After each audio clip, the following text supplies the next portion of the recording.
नमस्कार मंडळी, जय जय रामकृष्ण हरी. शास्त्रांमध्ये 3 गोष्टी दुर्लभ सांगितलेल्या आहेत.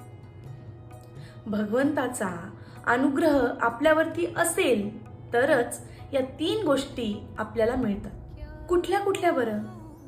दुर्लभम त्रयमे वैतत, देवानुग्रह हेतुकम, मनुष्यत्वम, मुमुक्षत्वम, महापुरुष संश्रय. म्हणजे मनुष्यत्व. पहिली गोष्ट कुठली बर दुर्लभ? की आपल्याला मनुष्याचा जन्म मिळणे ही गोष्ट दुर्लभ आहे. दुसरी कुठली? मुमुक्षत्व. मानव जन्माला येऊन सुद्धा मोक्षाची प्राप्ती होणं हे देखील दुर्लभ सांगितले. एक छोटासा दृष्टांत देऊ इच्छिते. एक म्हातारी आजी होती.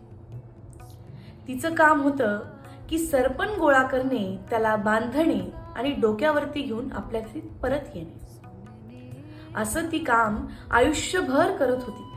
आता तिचं वय 80च्याही वरती गेलेलं होतं. ती थकायची आणि रोज भगवंताला म्हणायची की हे भगवंता, हे देवा, मला उचलून घे रे, भगवंता उचलून घे.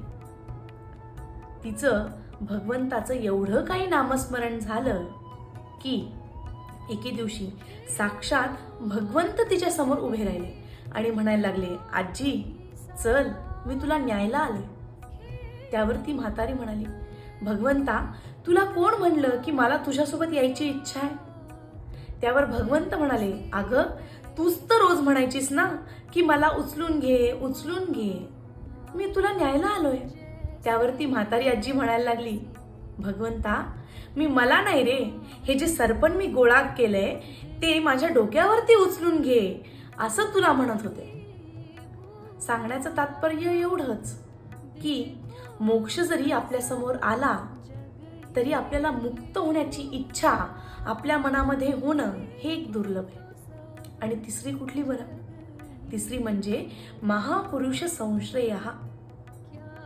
एखाद्या सद्गुरूंचा आशीर्वाद किंवा एखाद्या संत सज्जनाचा आशीर्वाद आपल्यावरती होणं हे एक दुर्लभ सांगितलेलं आहे. कारण या जगतामध्ये, या भवसागरामध्ये आपल्याला जर का तरून जायचं असेल तर एका सद्गुरूंची साथ आपल्याला असणं फार महत्वाचं आहे. जय जय रामकृष्ण हरी.